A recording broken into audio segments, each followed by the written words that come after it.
कौरवों को कौन नहीं जानता, जो कि महाभारत काल के सबसे बड़े खलनायकों में से एक थे, जिनके कारण महाभारत युद्ध लड़ा गया। कौरव धृतराष्ट्र और गांधारी के 99 पुत्र थे। उनकी ये कहानी बहुत ही अलग और अनूठी है। वैसे तो महाभारत काल की हर कहानी ही अलग है, लेकिन कौरवों की जन्म की कहानी तो सबसे अलग है। चलते हैं कौरवों के जन्म की तरफ कि उनका जन्म कैसे हुआ। गांधारी को जब कोई पुत्र नहीं हो रहा था, तभी उनके यहाँ वेद व्यास जी आए। गांधारी ने उनके बहुत सेवा की और वो गांधारी से प्रसन्न हुए। उन्होंने गांधारी से कहा कि मांगो, तुम क्या मांगती हो। तभी गांधारी ने कहा कि मुझे 100 पुत्रों का आशीर्वाद दीजिए कि मैं 100 पुत्रों की माँ बनूं।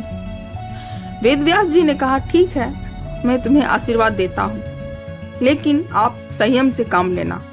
गांधारी ने कहा, ठीक है। उसी समय युधिष्ठिर का जन्म हुआ। गांधारी गर्भवती तो हो चुकी थी, लेकिन गर्भवती होने के 2 साल तक वह बच्चे को जन्म नहीं दे पाई। तब उसने सुना कि युधिष्ठिर आ चुका है, कुंती पुत्र युधिष्ठिर। गांधारी को बहुत गुस्सा आया, धृतराष्ट्र को भी गुस्सा आया, क्योंकि ये कहीं ना कहीं उस सत्य की चाह थी कि जिसका पुत्र बड़ा होगा वही उस राजगद्दी पर बैठेगा।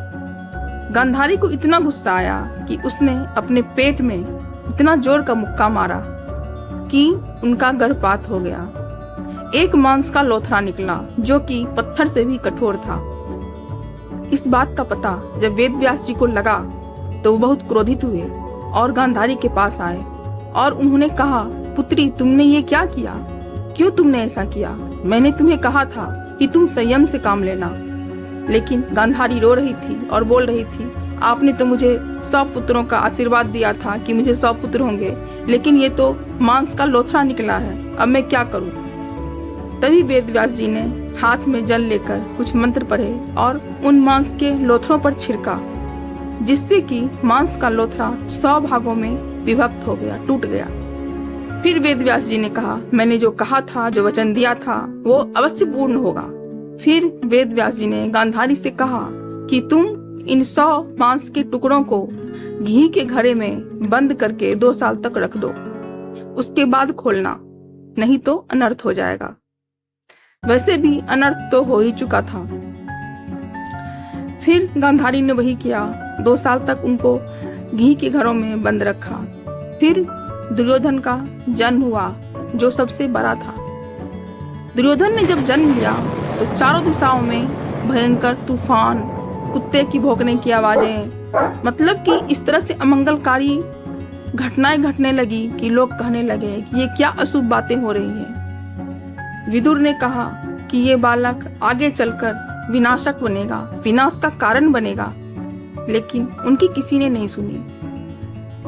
फिर क्या था, एक एक करके सारे घरों से पुत्र की प्राप्ति हुई गांधारी को। सबसे पहले दुर्योधन आए, फिर दुशासन आया और 99 पुत्रों की उनको प्राप्ति हुई। एक पुत्री की भी प्राप्ति हुई उनको, जिनका नाम दुशाला था। और एक और पुत्र की प्राप्ति हुई थी धृतराष्ट्र को, उनका नाम युधिष्ठिर था। वो धृतराष्ट्र और एक दासी से उत्पन्न हुआ था। और कहा जाता है कि जब महाभारत का युद्ध शुरू हुआ, उससे एन वक्त पहले युधिष्ठिर कौरवों का साथ छोड़कर पांडवों के साथ जाकर मिल गया था।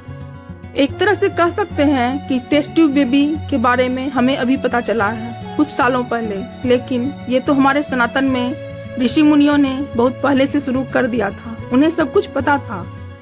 एक तरह से ये टेस्ट ट्यूब बेबी ही तो था। और जब सारे कौरव पैदा हुए तो आप सबको पता है ही कि कितना बड़ा विध्वंसक महाभारत का युद्ध हुआ था।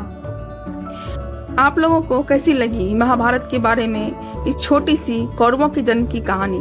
अगर पसंद आई हो तो प्लीज मेरे चैनल को लाइक करें, सब्सक्राइब करें और हाँ, बेल आइकन जरूर दबाएं और कमेंट में जय श्री कृष्णा अवश्य लिखें। तो फिर मिलते हैं एक नई कहानी के साथ। देखते रहिए कहानी गुंजन के साथ।